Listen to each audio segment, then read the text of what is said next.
Portia Langford did not flinch, not when Alistair rose from his chair at the head of their dinner table and cleared his throat in the particular way that meant he had made a decision and intended an audience for it. Not when 20 guests, the Hartfields, Rupert Morrow and his wife, Judge Alderman, 3 of Boston's most prominent families and a collection of lesser ones assembled to fill the seats between them, went quiet in the way crowds went quiet when something was about to happen that they would discuss for weeks afterward. Not when Mrs. Langford, her mother-in-law, who had spent 2 years finding small precise ways to communicate that Portia was insufficient, looked at the centerpiece instead of at her. Portia had noticed something was wrong before the soup course. She noticed most things, which was precisely why she was so easy to overlook. Attentive, quiet, useful in the way furniture was useful, present and unremarked upon until someone needed what she provided. She had noticed that the Hartfield brothers had arrived, already knowing what was about to happen. A certain looseness in their greeting that came from men who had been told to expect entertainment. She had noticed that Alistair's chair had been set a fraction farther from hers than usual, as though even the furniture had been briefed. She sat with her hands in her lap and let him speak. He was thorough about it. Alistair Langford had never been a man who did things halfway. He told the table, told all of Boston, effectively, since every person present would have the story delivered to 3 parlors before morning, that their marriage had been an arrangement without the foundation required to sustain it, that he had hoped for a partnership and found, instead, an ornament, that he bore Portia no ill will, wished her every comfort in her future, and had made the arrangements necessary to pursue a legal separation with all appropriate discretion. He used the word ornamental. In front of the Hartfields, who held 40% of the Langford shipping line. In front of Judge Alderman, who had witnessed their marriage contract.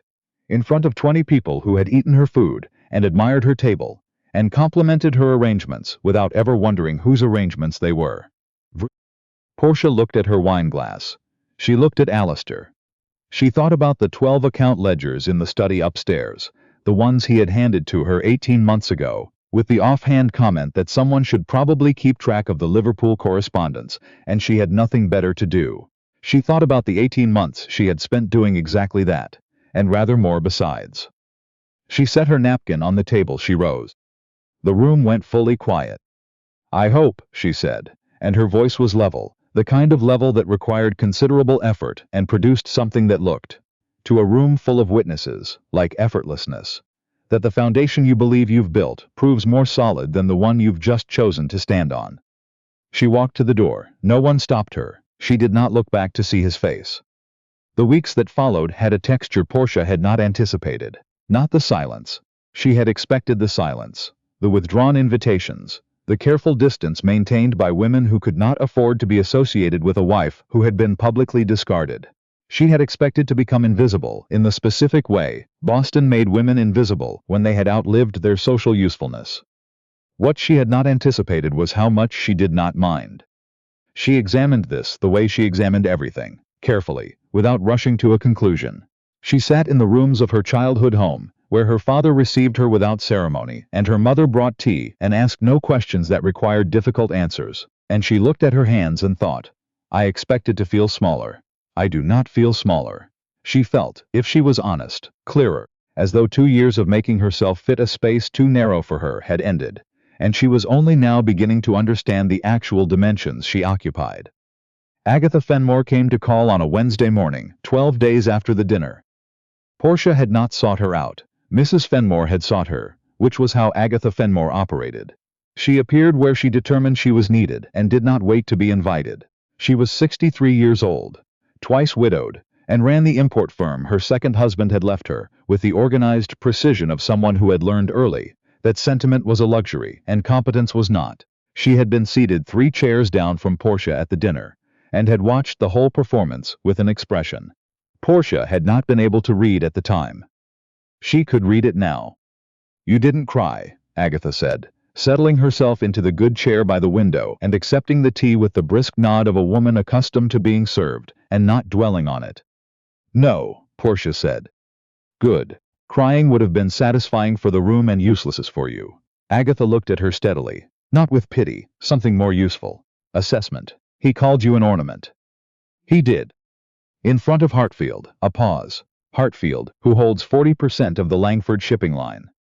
Portia felt something shift, a small quiet shift, the kind that preceded understanding. I've been watching Langford shipping for some time, Agatha said. My late husband did business with Alistair's father. I have certain knowledge of how those accounts are structured. She folded her hands in her lap. I'd like to know what you know.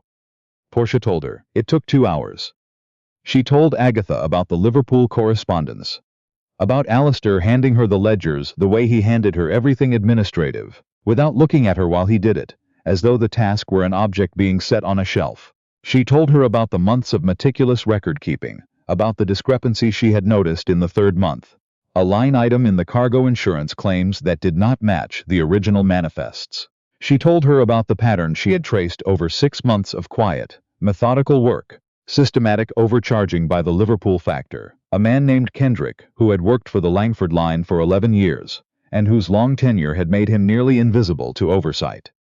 She told Agatha that she had not told Alistair because she had tried once, early on, in the 4th month, and he had thanked her for her diligence, and explained that the Liverpool accounts were Kendrick's domain, and she needn't concern herself.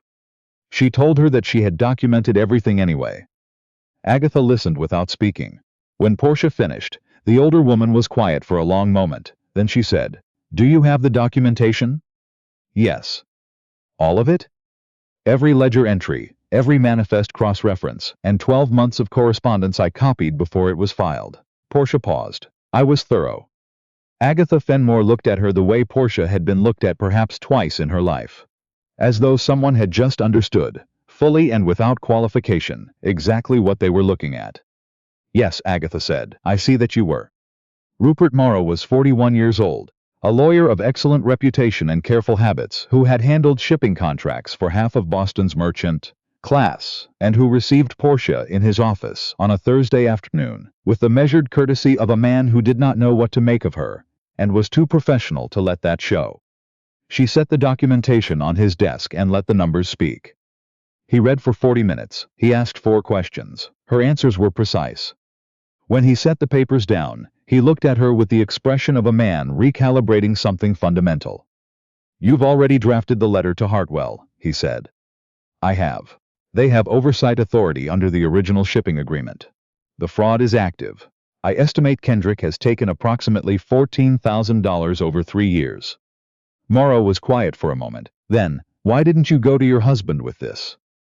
"I did," Portia said. "Once." A pause. "He told me Kendrick's accounts were not my concern." Morrow absorbed that. He looked at the letter in his hands. "When this is pursued," he said carefully, "the question of who identified the fraud will become relevant. Your husband will learn the full extent of what you've been doing." She looked at him steadily. "My husband has already made his assessment of my value. Whatever he learns afterward is his concern, not mine." Morrow said nothing. Then he picked up her letter and began to read it properly, from the beginning. Alistair Langford had spent 2 weeks telling himself he felt relieved. He had married Portia Halstead because the match had been sensible, and because his mother had approved, and because Portia herself had been composed and quiet, and made no unreasonable demands. He had expected a marriage that ran itself. For 2 years, that was what he had believed he had. The first indication that something was wrong came 3 weeks after the dinner, in the form of a letter from his London solicitor, requesting clarification on the Liverpool accounts. He forwarded it to Kendrick, and thought nothing more of it. Then Hartwell and Associates wrote, more specific, more formal, requesting documentation he had not known existed. He went looking for it.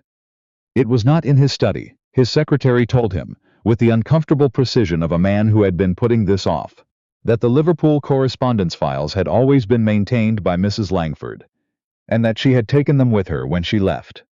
Alistair sat at his desk for a long time. He thought about the evenings he had come home to find her at the study table, with the ledgers spread before her. He had assumed she was simply organizing, keeping things neat, the way she kept everything neat, methodically and without comment, the way a clock kept time, noticed only when it stopped. He had not asked what she was doing. It had not occurred to him that asking might be necessary. The Hartwell letter arrived on a Friday. It was addressed to Portia Langford, forwarded in error through Morrow's office. It was a formal acknowledgement. It thanked Mrs. Langford for her exceptional documentation of the Kendrick irregularities, confirmed that an investigation was underway, and noted that her evidence had preserved what Hartwell estimated to be the greater part of the Langford Lines' insurance, standing with their London underwriters. He read it 3 times. Each time he finished, he set it down and sat very still. She was in Agatha Fenmore's office, a real office, a working one, ledgers open on the desk, afternoon light coming through the window at the angle that made it easiest to read figures. When Alistair came, Agatha received him downstairs. She made him wait, which was the minimum Portia required to finish the column she was cross-referencing. He looked, when he came upstairs, reduced. Not in any obvious way, still well-dressed, still carrying himself with the practiced steadiness of a Langford. But the steadiness had a different quality to it. It was the steadiness of a man working to maintain something, rather than the steadiness of a man who had never questioned whether maintenance was required. "Portia," he said. She set down her pen. She did not rise. He sat in the chair across from the desk and held the Hartwell letter. "I should have listened," he said. His voice was controlled, but the control was its own kind of telling. "When you came to me with the accounts, I dismissed you." "You did," she said. "I didn't understand what you were doing." "No," she agreed, "you didn't." He looked at the letter. $14,000 they estimate. Over 3 years. The underwriters would have pulled the London coverage within the quarter. Without the London coverage, the Hartfield partnership dissolves. The northern route collapses. A pause. "I didn't know." "I know you didn't know," Portia said. He looked up. There was something in his face she had not seen in 2 years of marriage, something stripped of the performance, the composure, the particular armor of a man who had always been told his judgment was final. What was underneath it was not pleasant to look at, and was, she thought, more honest than anything he had shown her before. "You saved the company," he said. "I documented a fraud. The company preserved itself, insofar as it had enough sound infrastructure to be worth preserving." She held his gaze, which it did barely. He was quiet. She let the silence work. "I'd like you to come back," he said finally. She had thought about this moment often, in the early mornings at Agatha's desk, when the grief had been sharper than the resolve. She had expected it to feel like something large. It felt, instead, like a door she had already walked through from the other side. "I understand why you want that," she said, "but I need you to be specific about what you're asking for." "I'm asking you to come home." "You're asking me to return to the arrangement we had," she said, "in which I maintained the accounts, managed the household, kept the correspondence, identified a fraud that preserved your London standing, and was described publicly as ornamental." She did not say it with heat. She said it the way she said everything, precisely. "That arrangement doesn't suit me." He said nothing. "If you want me to manage the Langford accounts going forward, I will do it with formal recognition and a defined role. Not as a wife who handles paperwork, as the person who actually understands what those accounts contain." She paused. "Agatha Fenmore has offered me a position here. I am considering it seriously.